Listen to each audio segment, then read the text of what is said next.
Chair is present. O'Connell is in traffic. And Parker. Councilman, can you turn your mic off? Thank you.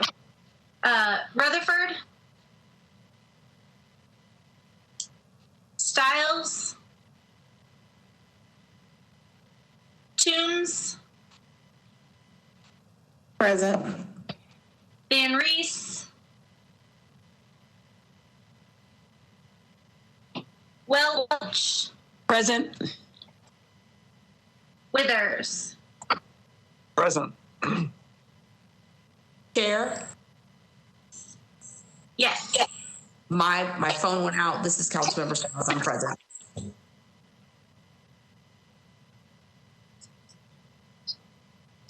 That does get us at a quorum, so we will take up our first motion. I move pursuant to Governor Lee's Executive Order 65 regarding electronic meetings that I make the motion that this committee meeting agenda constitutes essential governmental business of the Metropolitan Council and that meeting electronically is necessary to protect the health, safety, and welfare of Tennesseans in light of the COVID-19 outbreak. Councilman Withers. Thank you, Madam Chair. I'd like to second that motion. Thank you. We are up for a roll call. Council Lady Allen. Aye. Benedict. Aye. Bradford. Aye. Cash. Evans. Gamble. Aye. Hager. Aye. Paul. Aye. Chair votes aye. O'Connell. Parker. Rutherford. Aye. Stiles. Aye. Toombs. Aye. Van Reese. Welch. Aye. Withers. Excellent. I just wanted to make a few quick announcements and then we'll get on to our consent agenda and the rest of our agenda. So some of y'all or all of us have received a calendar holder and virtual meeting for this Wednesday. That meeting is to discuss notification legislation that Council Lady Allen and I have collaborated on for notification for overlays and projects within overlays. And so this afternoon, I have asked Council Lady Allen, Rosie in our office to send that out to, especially to the members who have overlays in their districts. So if you don't have an overlay in your district, do not feel obligated to attend. You are obviously more than welcome to. I've dubbed it a little subcommittee, but I would like the people who have overlays and anyone who is considering an overlay to please attend. And on that agenda, I also included the proposed legislation. Again, that is just a draft and a placeholder for us to discuss that. And so again, if you have an overlay, you will get that specific email from Rosie. But again, if you don't, you can still attend. Welcome to hear all input, but especially want to prioritize those who have it and also want to free up your time if you don't have one. Also, you all should have received via Nashville.gov, and then John Cooper also sent out for me. The Planning Commission will be discussing changing some things to our subdivision regulations. I know that we've all had some conversations about those and whatnot. And so please pay attention to that and push that out to your constituents. It's coming up, and I think it is pretty important. I've received the bulk of questions for our workshop on planning, zoning, and whatnot. As you know, I've been hoping to put this together for a while, but due to COVID and then my own personal surgeries, I've had to continue to put that off. Please still feel free to send Matthew or directly to myself questions and topics that you would like to have for that.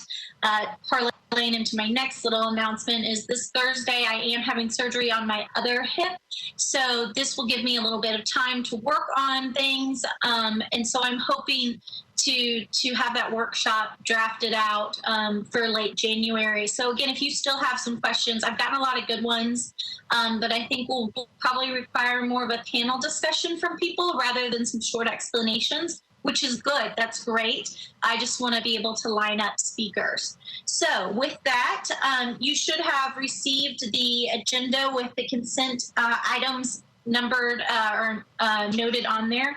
I'm going to read off those numbers, and then we can see if there's anything to bump from there. So currently on consent, I've got item number 2, BL 2020-555.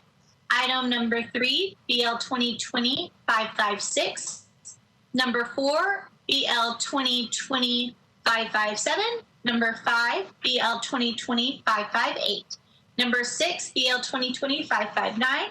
Number 7, BL 2020-560. Number 8, BL 2020-561. Number 9, BL 2020-562. Number 10, BL 2020-563. Item 11, BL 2020-564.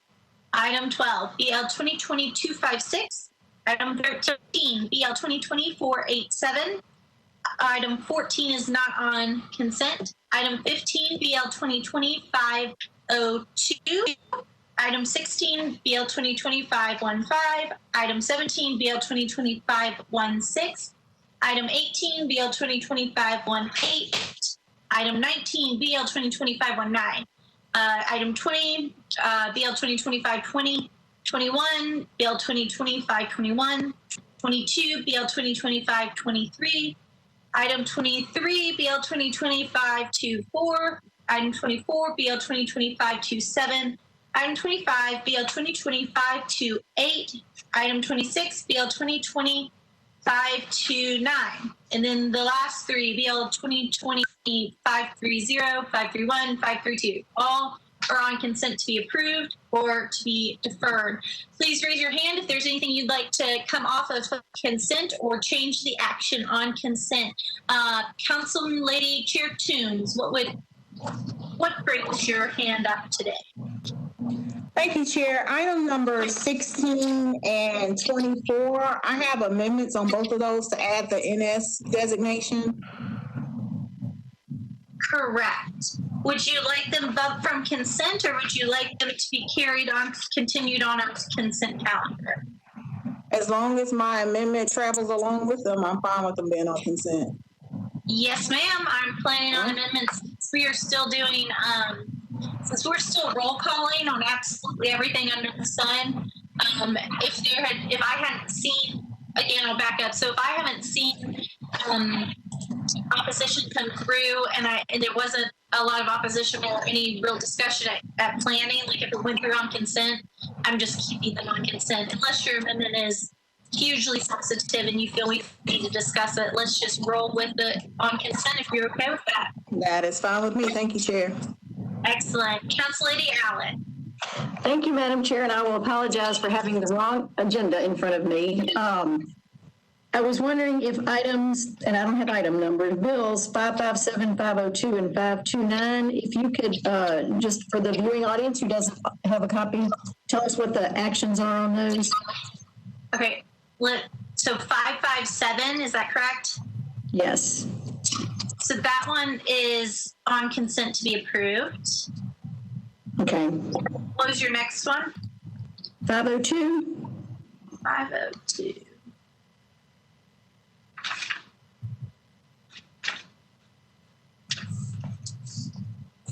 That is on consent to be approved. Approved. And is that the one that travels with 487 or is that 505? Do you?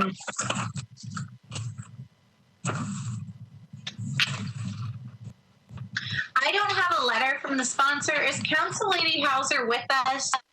I had hesitated to put these two on consent because I knew she had one that had some controversy on Charlotte. And honestly, there have been a few. Councilman Duesenberg, I know it's not your district, but y'all overlap in that Charlotte area. Do you know anything about these? I'm sure about and you're not asking you to be prepared.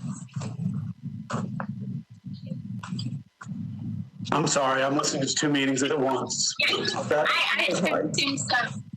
Do you know Lady Hauser's bills? Council Lady Allen had asked about Council Lady Hauser's bills, and I left them on consent. I thought about bumping them off. I knew there was one that had some controversy. Council Lady Allen, can you ask your question again? Pittsburgh is aware. If not, that's my. I mean, I shouldn't have called you out on the blue, but just see if you can I'm limit happy to give it a try. Otherwise, I'm happy to bump those to the heel if staff will reach out to Council Lady Hauser to get her on the call. That would be my request then. Thank you. Okay, let's do that. We're going to, so that bumps item 15, that's BL 2020-502. And then Council Lady Allen, was the other one 487? Those two travel together is my understanding, yes. Okay. Great. So if staff could reach out to Council Lady Hauser and ask her to get on the call, that would be spectacular. And then my final question was, is 529 on consent to be deferred or approved? 529. That is on consent to be deferred 1 meeting. And my editorial on that is, I believe Councilman Pulley is trying to work out some amendments on that. If you recall, I voted no on the floor. This is one that it's just not the location that's good for doggies. And I will always vote in favor of small animals or large animals in that case. Right. Referred at 1 meeting at the sponsor's request to work out. I'm happy to leave that on consent then. So the only ones I would ask are 487 and 502, that pair. Thank you very much. Yeah. So we'll bump those. Anything else? Councilor Allen, put on your hand if you would, so I don't. Take down my hand. Yes, ma'am. Anything else before I start the narration that y'all start to fall asleep during? Okay, here we go. Item number 2, BL 2020-555. Recording of renaming, additions, and deletions of acceptances and abandonments as reflected as the official street and alley acceptance and maintenance record for Metro Nashville. That is on consent to be approved. Item number 3, BL 2020-556. Renames a portion of Clover Street off 44th Avenue North to Community Court. This is on consent to be deferred 1 meeting because I do not have record of reports from historic or of emergency communications. Staff, is that correct or incorrect? Do we have reports on that? This is Hannah Zeitlin. We do have a historic report, but the Emergency Communications District Board is not going to meet until January 21st, I believe. Okay, great. Then I'm going to leave that on consent to be deferred. And if you say January 21st, then why don't I defer this until what would make the first it meeting in February? That would be so this is February 2nd. So February 2nd meeting, consent to defer to the February 2nd meeting. Item number 4 on consent to be approved, BL 2020-557 abandons alley number 922 right-of-way from Wedgwood Avenue northward to Blakemore Avenue. Item number 5, BL 2020-558 Hager and Friends abandons existing water pumping stations, brick building, and the associated easement, and to retain the remaining public utility and drainage easement located at 801 Stoner Mill Lane. That is on consent to be approved. Item number 6, BL 2020-559 Rutherford and Friends accepts new water and sanitary sewer mains, fire hydrant assembly, sanitary sewer manholes and easements for properties located at 6434 Pettis Road and 7224 Old Burkett Road. That's on consent to be approved. Taking us to item number 7, BL 2020-560 by Murphy and Nash. Accepts new public water and sanitary sewer mains and a fire hydrant assembly, sanitary sewer manholes and easements for properties located at Maxwell Road, unnumbered, also known as Olivery Phase 2. That's on consent to be approved. Item number 8, BL 2020-561, Murphy and Nash, accepts new public water and sanitary sewer mains, fire hydrant assemblies, sanitary sewer manholes, and easements for properties located at Maxwell Road Unnumbered, also known as that Phase 3. That's on consent to be approved. Both of those are in Council Lady Lee's district, and she has signed on. It's just not reflected on our agenda. Item number 9 is BL 2020-562 by Taylor and Friends, abandons existing public sanitary sewer mains and easements and accepts new sanitary sewer mains, sanitary sewer manholes, and easements for 3 properties located at 307, 309, and 313 at 31st Avenue North. That is on consent to be approved. Item number 10 is BL 2020-563 by Withers and His Friends, rehabilitates an existing sanitary sewer main and sanitary sewer manhole, and to accept a new sanitary sewer manhole and easements for properties located at 315 Interstate Drive. That's on consent to be approved. Item number 11 is BL 2020-561 by Bradford and Friends. Accepts new water mains, 1 fire hydrant assembly, and a sanitary sewer manhole and easements for properties located at 350 Harding Place. That's on consent to be approved.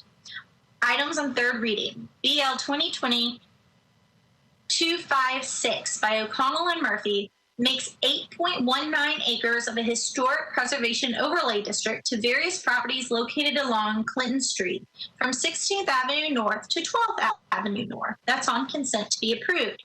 Item number 13 was bumped, bringing us to 14, which is not on the consent agenda.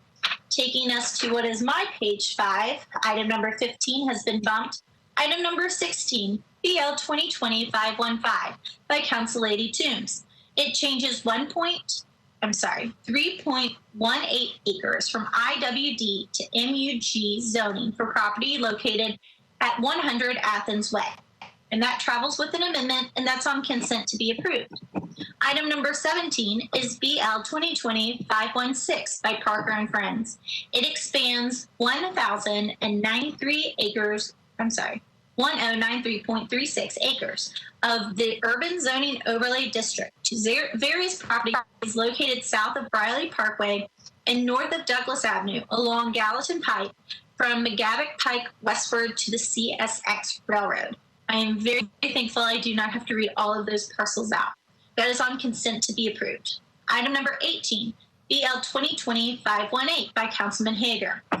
Changes 1.97 acres from R10 to OR20 ANS zoning for properties located at 910 Robertson Road. That's on consent to be approved.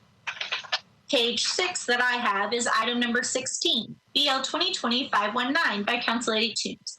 Changes 0.39 acres from RS10 to R10A zoning for properties located at 1819 River Drive. Item number 20 is BL 2020-520 by Councilman Parker. Changes 0.26 acres from SP to SP zoning for properties located at 215 Cleveland Street to permit all uses allowed under RM15ANS zoning. That's on consent to be approved. Item number 21 brings us to BL 2020-521 by Councilman Withers. Okay, it changes 42.39 acres from CS, CL, CN, MUL, CN, MUN, R8, OR20, R6, and RM40 to MULA, MUNA, OR20A, and RM20A. Zoning for properties for various parcels located southeast of Main Street and no further east than South 18th Street, and particularly partially located within Laughlin Springs East End Neighborhood Conservation Overlay, the 5 Points Redevelopment District, a planned unit development overlay district, and Edgefield Historic Preservation District overlay. But also comes with partridge and a pear tree, Councilman, isn't that correct? I believe that there is a substitute that is traveling along with it, and they are both on our consent because I refuse to read that again. Taking us to item 22, BL 2020-523 by Chair Lady Toombs. Changes 0.14 acres from IWD to MUNANS zoning for property located at 1317 Baptist World Center Drive. Traveling with an amendment, both are on consent to be approved. Taking us to my page 7, item 23, BL 2020-524 by Parker. Changes 0.37 acres from RS5 to R6A zoning for properties located at 302 Edwin Street.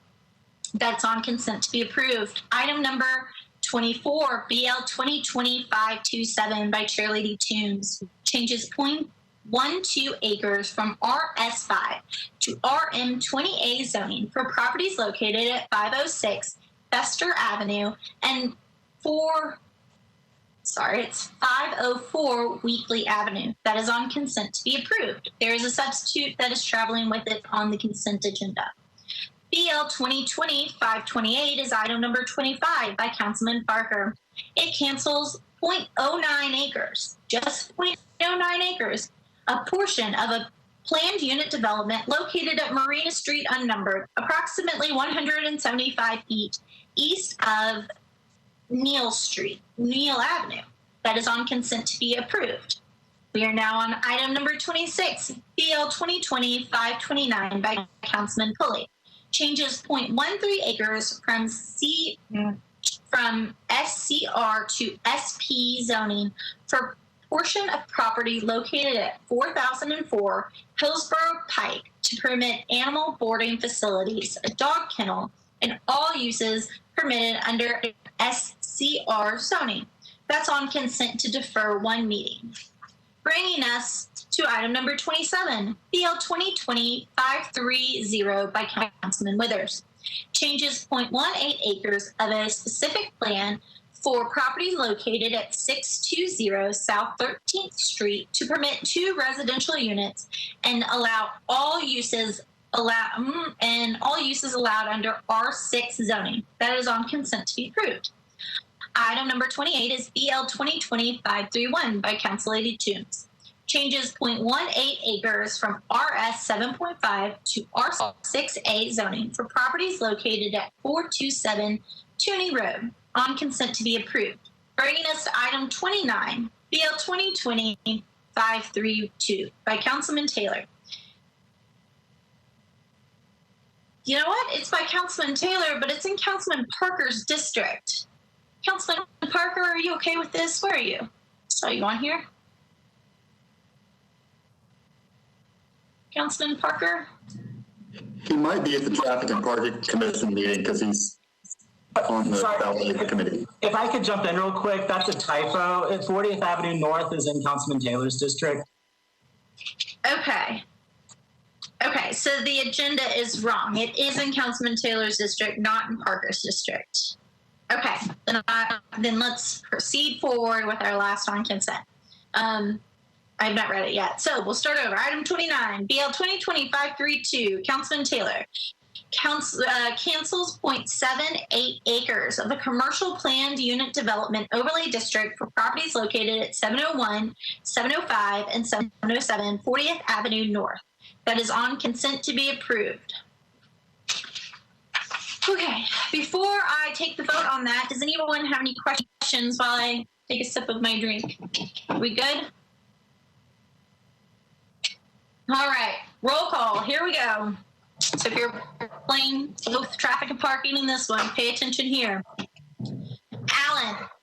Aye. Benedict. Aye. Bradford. Aye. Cash. Aye. Evans. Gamble. Aye. Hager. Aye. Aye. Chair votes aye.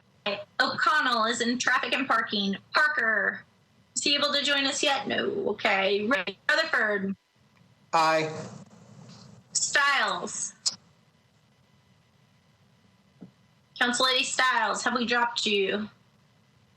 Or you dropped us? Okay. Toombs. Aye. Van Rees. Aye.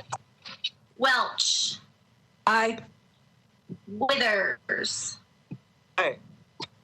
Wonderful. That is our consent agenda, and it has passed. That now takes us to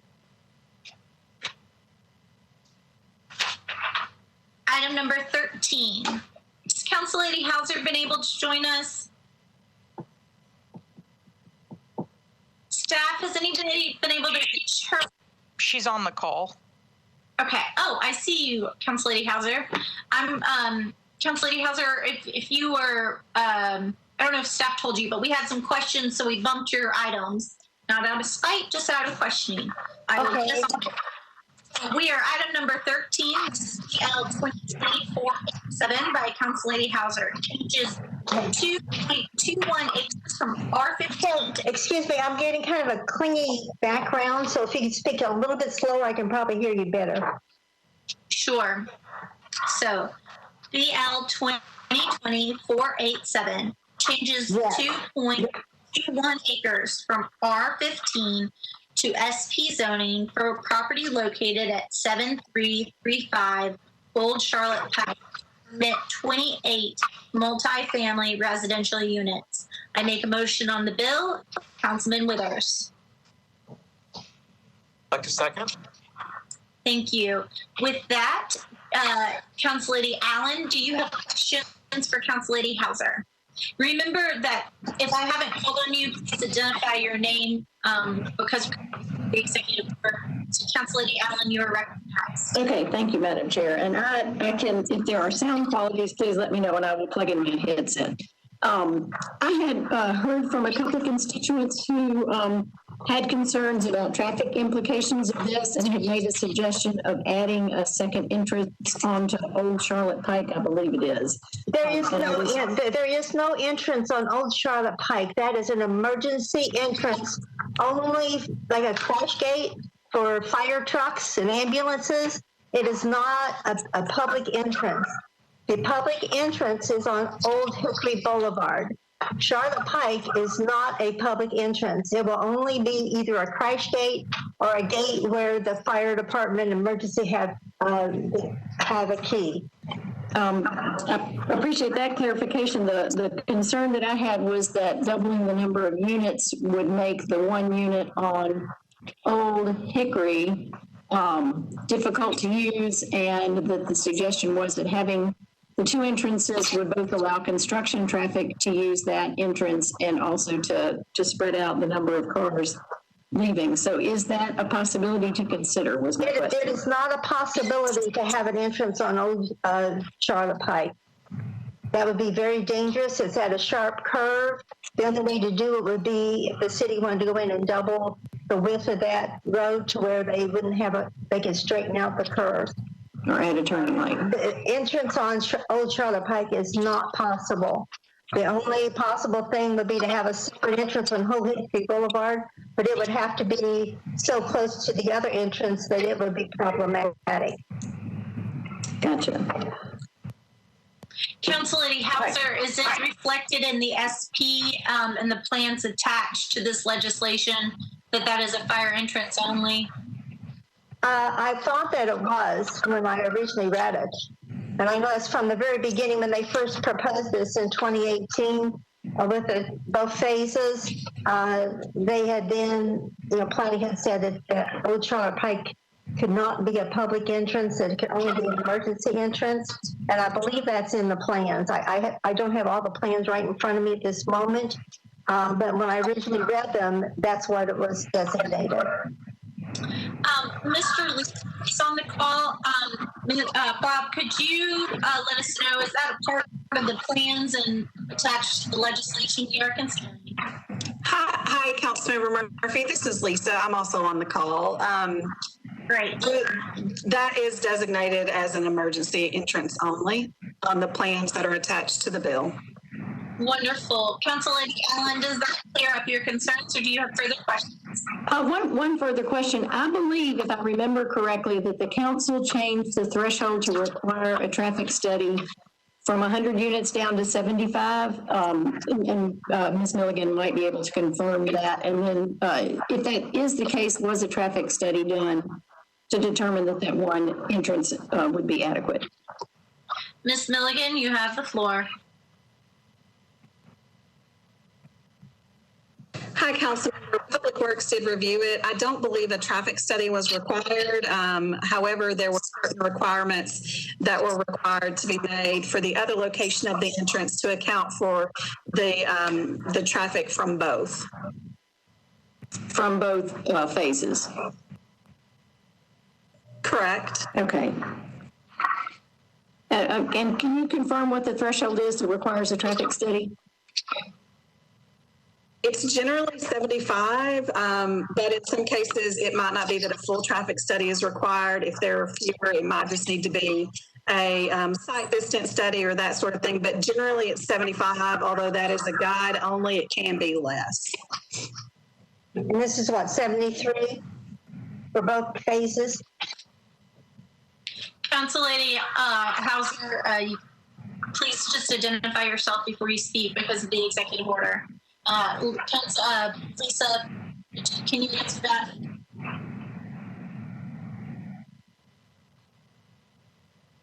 Yes, hi, hold on just a second. It's at 76 between the two. However, I believe there was a traffic study done just with the first phase. I'm trying to pull things up, but Public Works and Traffic and Parking have approved both of these plans. Okay, that answers all my questions. I appreciate your indulgence there. Thank you. Okay, with that, if there are any further questions, please raise your hand now. Seeing none and hearing none, we will begin our roll call. Allen. Berkeley. I was muted. Aye. Benedict. Aye. Bradford. Aye. Cash. Aye. Evans.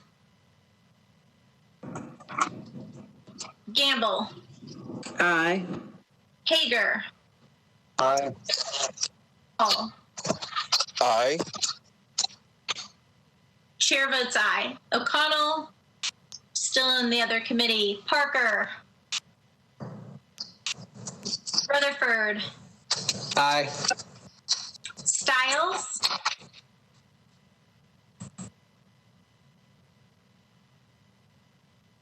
Lady Stiles, I see your name, but I see you're muted. Aye. Yes, I hear you. Thank you. Lady Aye. Van Reese.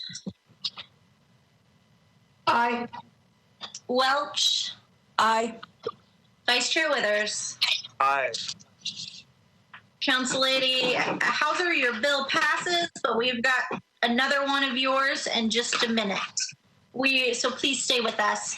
We are now on item number 14, BL 2020-490 by Councilman Rosenberg. It changes approximately 1,119 acres from AR2A, RS40, and RS80 to SP zoning for various properties located at 9293 and 9401 South Harpeth Road, Griffith Road unnumbered, Lewis Road unnumbered, South Harpeth Road unnumbered, Highway 100 unnumbered, and Old Harding Pike unnumbered, north of Highway 100, spanning from South Harpeth Road to Lewis Road, northward to Griffith Road, to permit a maximum of 449 single-family lots, religious institutions, greenways, parks, agricultural activities, cemetery, safety services, pond, lake, and associated accessory uses. I believe we passed an amendment last time. Councilman Rosenberg, wait, I'm sorry. Let me make a motion on that. I'm abstaining on this. Councilman Withers, would you like to make a motion? To move the bill. Thank you. Council Lady Allen, would you like to second the motion? As soon as I move, for the purpose of discussion, yes, I second the motion. Thank you. Councilman Rosenberg, we had an amendment last time. Do you have a new amendment? Thank you, Madam Chair. I do. This is an amendment, At the last meeting, Councilman Hager expressed some discomfort with the open-ended nature of the preservation of the 800 acres. So this speaks specifically to the way that's going to be accomplished and also what will be allowed on that. So I would ask for this amendment to be added. Councilman Withers, would you like to make a motion on the amendment? Move to add the amendment. Council Lady Allen, would you like to second the amendment?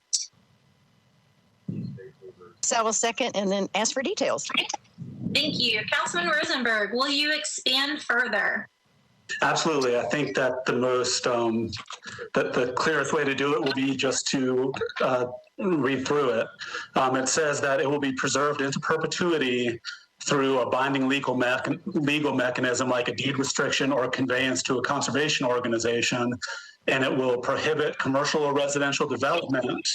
It will not ban any public or private roadway access, use, or construction, or for utilities to go through there. And will also allow for the construction of maintenance of ancillary facilities related to enjoying the outdoors, such as hiking, hunting, fishing, wildlife viewing, trail riding, and similar activities. And it says that it will be subject to the approval of the executive director of the planning department during the approval of the final site plan.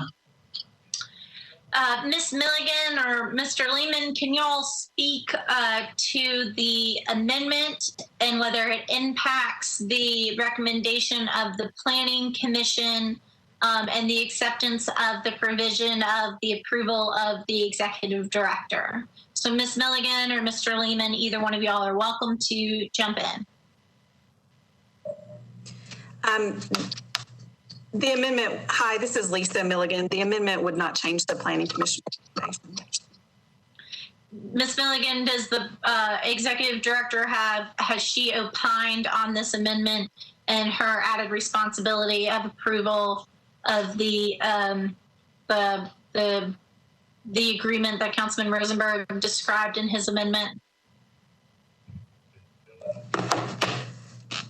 Hi, this is Lisa Milligan. So our standard practice for final site plans is that those are approved. I believe the code specifies by the executive director, although that is delegated to staff typically. And so I think it's just standard reference, but a final site plan is typically a staff level review.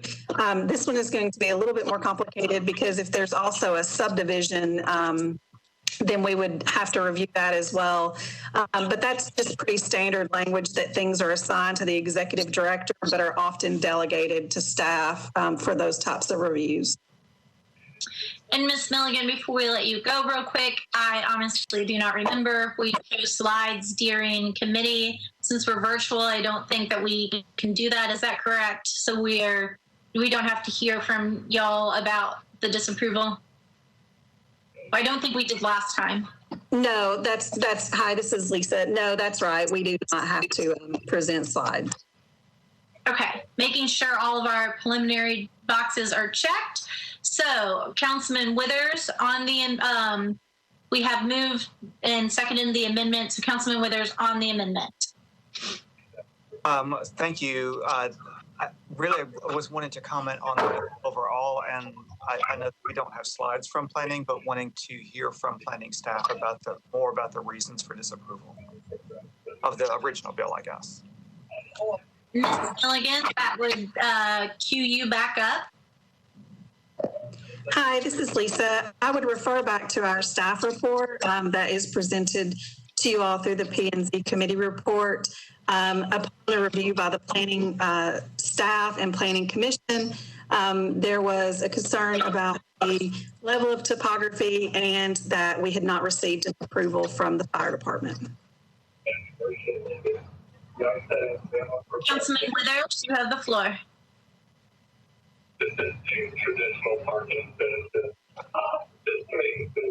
Councilman Rosenberg, will you mute? We're hearing traffic discussions from your line.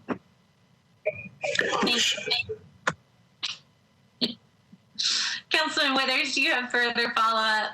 I was just wondering if I could get a response again for our committee from the sponsor.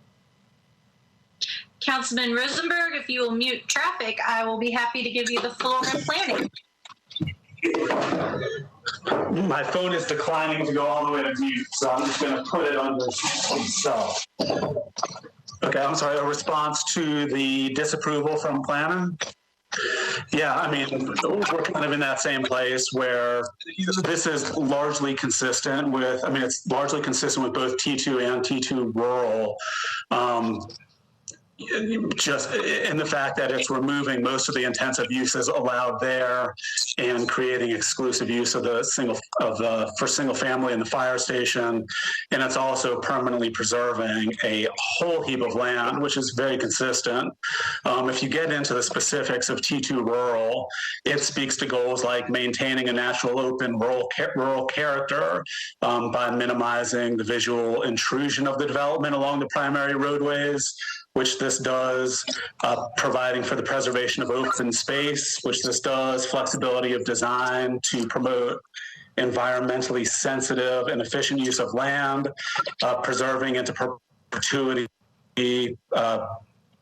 steep slopes and wildlife corridors, preserving scenic views, permitting grouping. It seeks to permit the grouping of development on less environmentally sensitive soils, which this does, and also minimizing land disturbance and removal of vegetation. It also promotes interconnected natural corridors.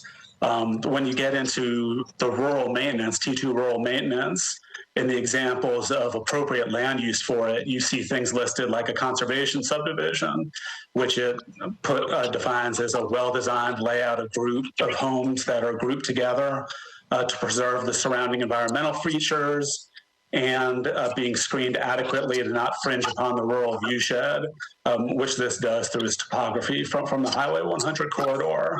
It asks for SP zoning if it's needed to accomplish a conservation development.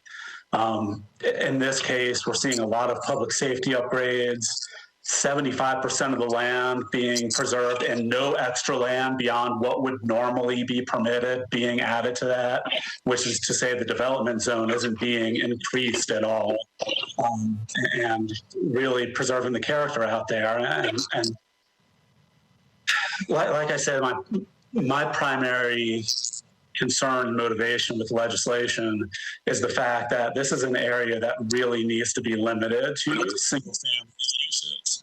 And that's what this aims to do. The current zoning does not limit it the way it does now.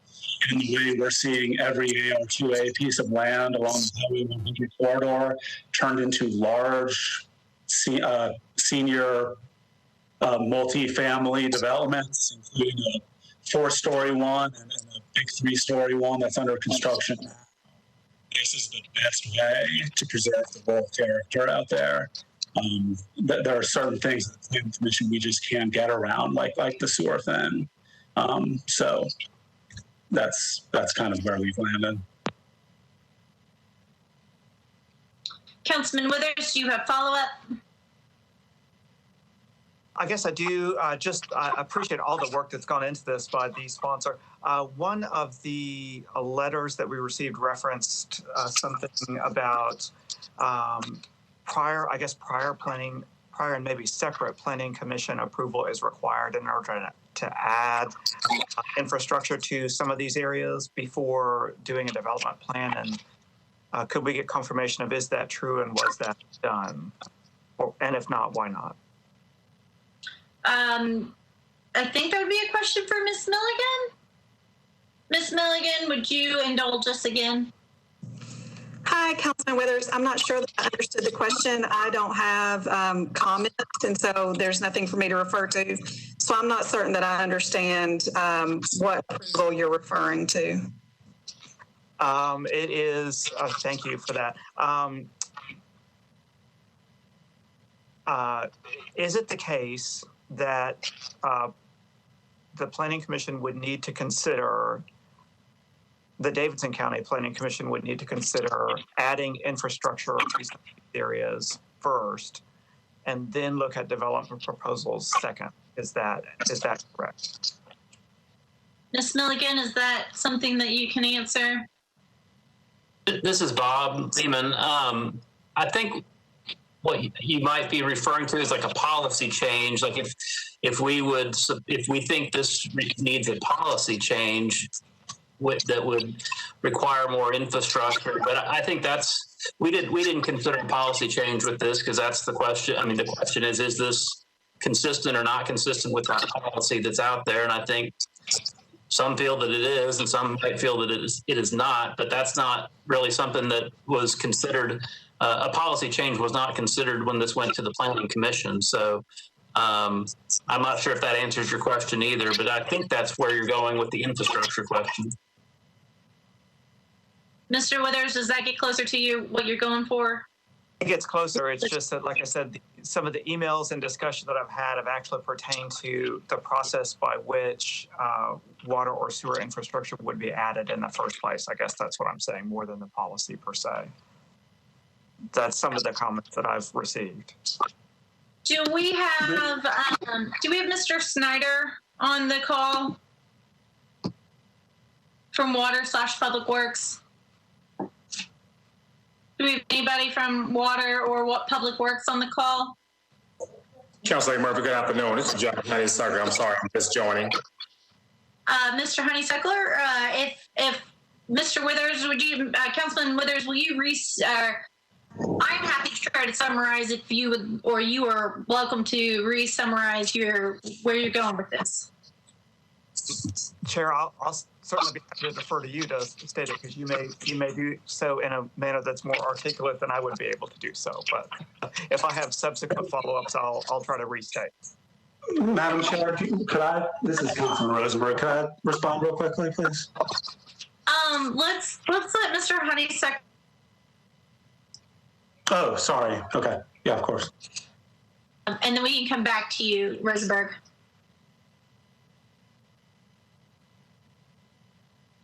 And I just lost you.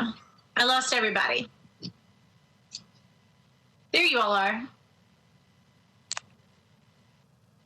Mr. Honeysuckler, can you try to attempt to talk about if more infrastructure is needed out there for this development? Okay, and again, I apologize. Councilman Withers, which development were you referencing on? And I'll help to see if I can cover that for you. The South Harpeth Road, I think, is the vicinity. Certainly would defer to the sponsor, Mr. Rosenberg, about that. But there's been quite a bit of discussion that I've seen in emails and things of that nature about the process by which the installation of additional water and sewer infrastructure to an area that is otherwise rural. What process does that need to follow? And I think that is a question that I've been trying to answer in my own mind. In other words, if it's an area that may or may not have adequate water and sewer to begin with, what is the process for adding that water and sewer to such an area to support additional housing? Okay. Typically, when it's for water and sewer capacity, that will go through our developmental services. Typically, one of our engineers, Christian Thompson or Steve Mishu, would take the plans and they will look at the current water capacity within the area to see if there's in need of maybe a pumping station, or it depends on what type of water or sewer structure, and such as a sewer, if it's gravity fed or if they need pumps to pump. So it's a very strict plan that our engineers look at in order to properly assess that need for the area. Ms. Milligan?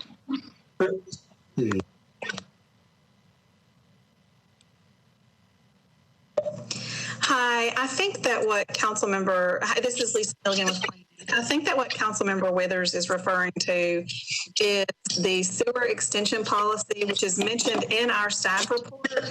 And so you can actually read about that in the staff report, and it's essentially a policy of the Planning Commission, a policy that the Planning Commission adopted in regards to the expansion of sewer into areas that are designated as rural. However, I would note that all agencies recommended approval of this plan, except for fire, and that included Harpeth Valley Utility District, which would actually serve the development. Councilman Withers, does that get you closer to what you are searching for on this legislation?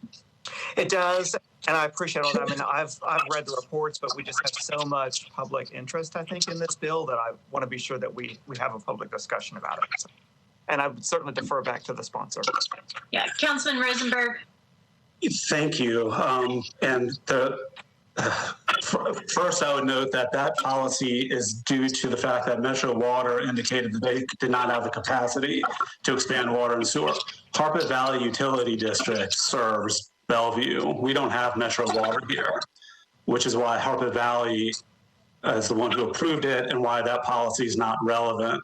The second thing I would note is that currently the water pressure in the immediately surrounding areas is about 300 gallons per minute, which is well below the state standard of 500 gallons a minute and the Metro standard of 1,000 gallons per minute.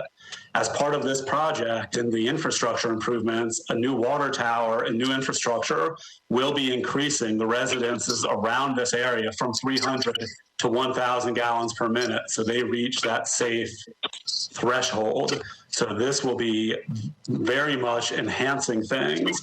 And that's why the opposition that you're hearing to this development does not come from anybody, virtually anybody in the area of this development, and instead is based in Williamson County. Councilman Withers, does that conclude, or we can come back to you? We've got other hands in the queue. Those are all my questions. Thank you. Thank you. Council Lady Gamble, you have the floor. Thank you, Chairwoman. And I believe Councilman Rosenberg may have just answered my question. My question had to do with the fire marshal's review. And at the last meeting, the sponsor stated that he was working with the fire marshal on addressing the water pressure issue and addressing their concerns. Has that been confirmed?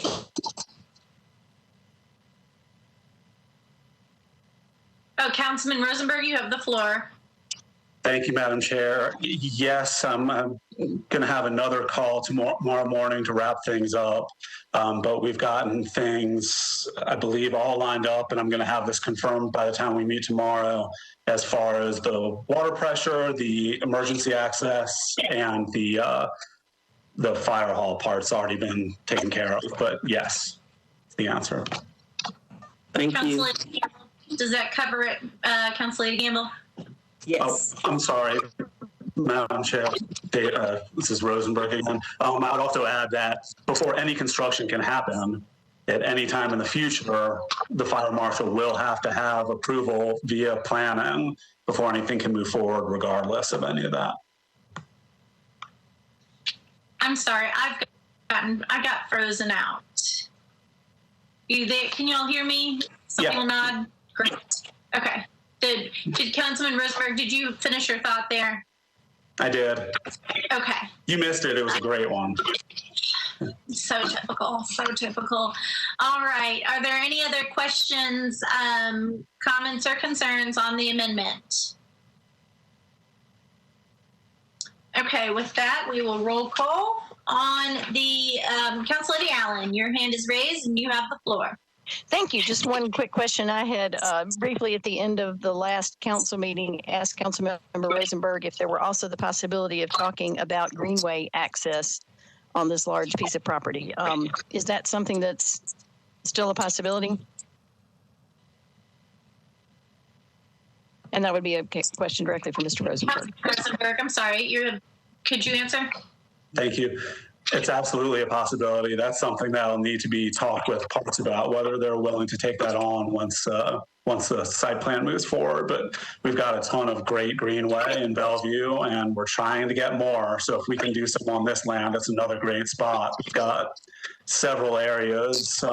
Most of them are along rivers. This property isn't along a river, but trail access and that sort of thing would still be wonderful. Great. Thank you. Council Lady Allen, anything else? That's all on the amendment. Okay. Any other further comment, questions, anything on the amendment? With that, hearing none, seeing none, We are roll calling on the amendment or the substitute, whichever we are calling this one. So Amendment. I was going to say you can do both together if you'd like, but you can also do them separately. You can do the bill as amended, or you can do the amendment and the bill as amended separately. I think we only have a motion on the amendment. Is there a substitution as well, Ms. Island? There is only an amendment on this bill. Okay.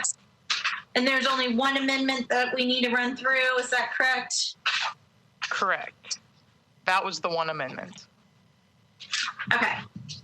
I'm sorry. My agendas have gotten, I've mixed up my pages. I'm so sorry. We'll just do the roll call and then I'll find it on the agenda in a minute. All right. Council Lady Allen. Aye. Benedict. Aye. Bradford. Aye. Cash. Aye. Evans. Gamble. Aye. Hager. Aye. Hall. Aye. Chair abstains. O'Connell. Still in traffic and parking. Parker. Aye. Rutherford. Aye. Stiles. Aye. Toombs. Aye. Van Reese. Aye. Welch. Aye. Vice Chair Withers. Aye.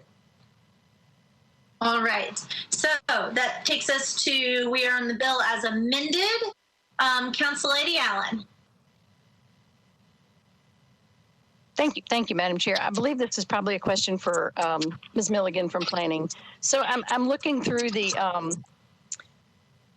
planning staff analysis, and just in talking about T2 RM and how that's used, the statement is that new development should be through the rural character subdivision with a maximum gross density of 1 dwelling unit per 2 acres, with individual lots no smaller than the existing zoning and significant amount of permanently preserved open space. I am very grateful for all the permanently preserved open space, and I appreciate the work that Councilmember Rosenberg has done on that. I'm still trying to get comfortable with what is meant by gross density. I mean, the planning staff came up with 100 units based on the developable land and how many units per acre they thought could be put there. And we're still looking at 449 that I believe may be based on that entire 800 units. And is that how gross density, is that an appropriate way to look at gross density? And is the planning staff comfortable that putting all the units that could be spread out over the entire area into a much smaller area consistent with T2 RM? Ms. Milligan. Hi, this is Lisa Milligan. So staff was making an estimation of what could be built under existing entitlements. There's a couple of different things to think about when we think about existing entitlements. We have zoning, which indicates lot size. And so zoning is going to tell you the sizes of the lots that are permitted. And so in this case, the property is currently zoned, hold on, I'm sorry, just a second.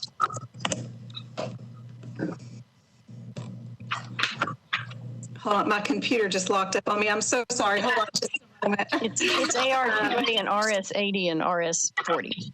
Mostly okay. Correct. So, so right now, so AR2A per the zoning requires a 2-acre minimum lot size.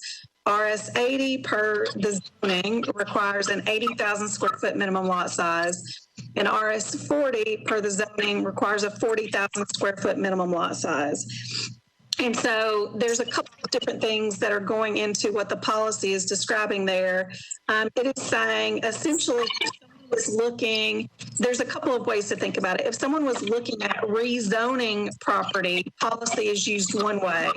If someone is looking to develop under subdivision regulations, policy is used a different, much more limited way. And so in other words, if someone's looking to develop under existing entitlements utilizing the subdivision regulations, then the policy is going to refer us to the rural character subdivision regulations, which are going to govern how you place lots onto which parts of the property, guided by the lot sizes that are specified by the zoning code. So that's sort of the intersection of zoning and subdivision. The zoning is always going to tell us the lot sizes, and then subdivision is going to tell us how we can put those on that particular piece of property. And so we made an estimation based on the existing zoning, the parts of the property that would have to be set aside for the primary conservation land per the rural subdivision. What this SP would do would be to set a new lot size. And so essentially it would set a new minimum lot size. And so they would still have to meet the rural subdivision regulations in regards to placement of those lots on the property, but with a new lot size specified by the zoning, which the SP becomes. Ms. Council Lady Allen, does that cover you, or do you have follow-up? That covers my current question. Thank you. All right. Let's see here.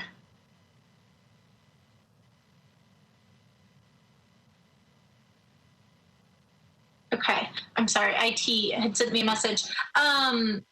Are there any other questions or comments on this legislation?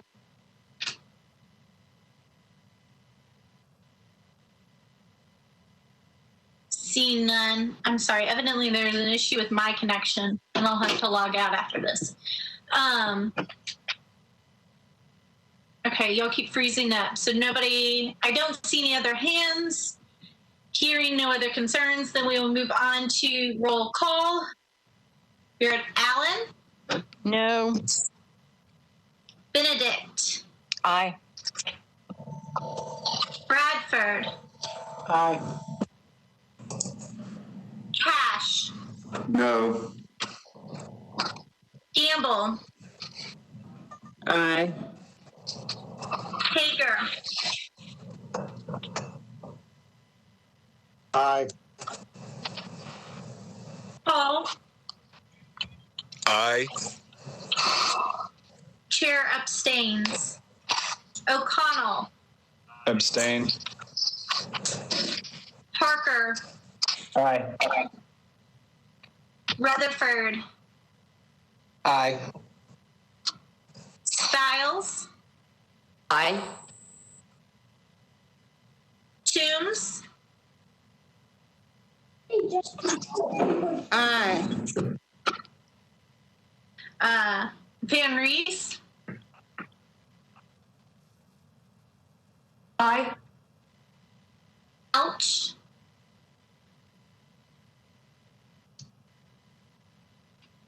Aye.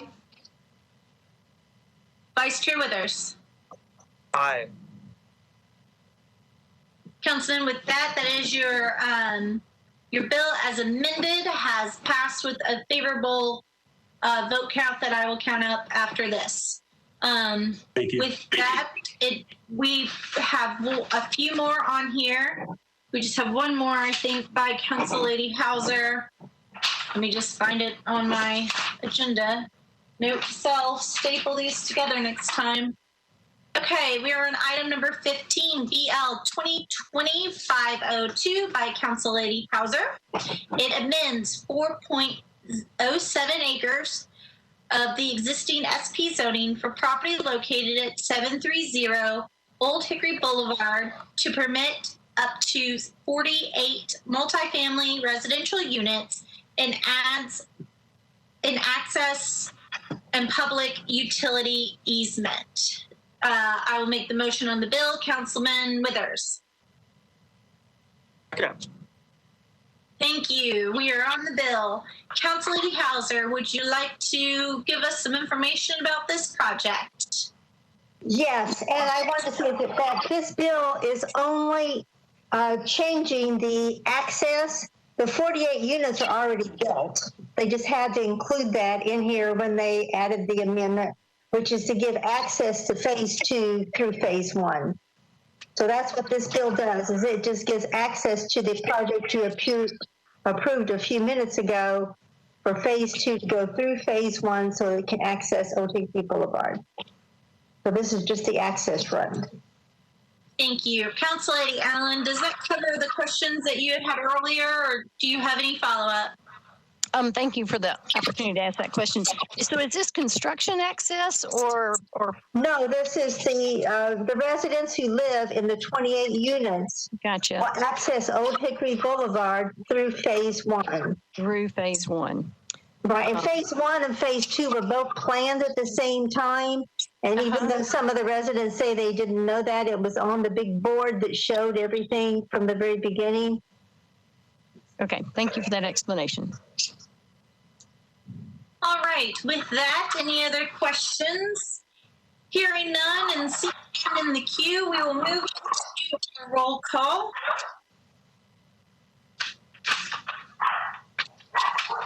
I will be Council Lady Allen. Aye.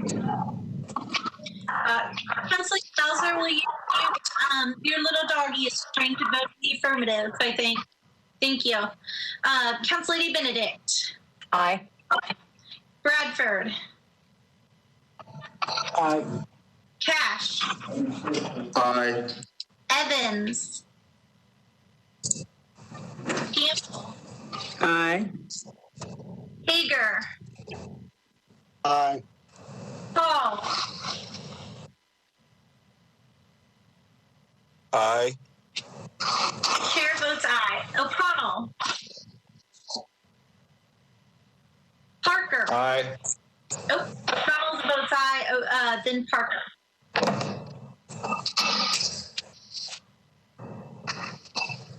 Rutherford. Aye. Stiles. Aye. Toombs.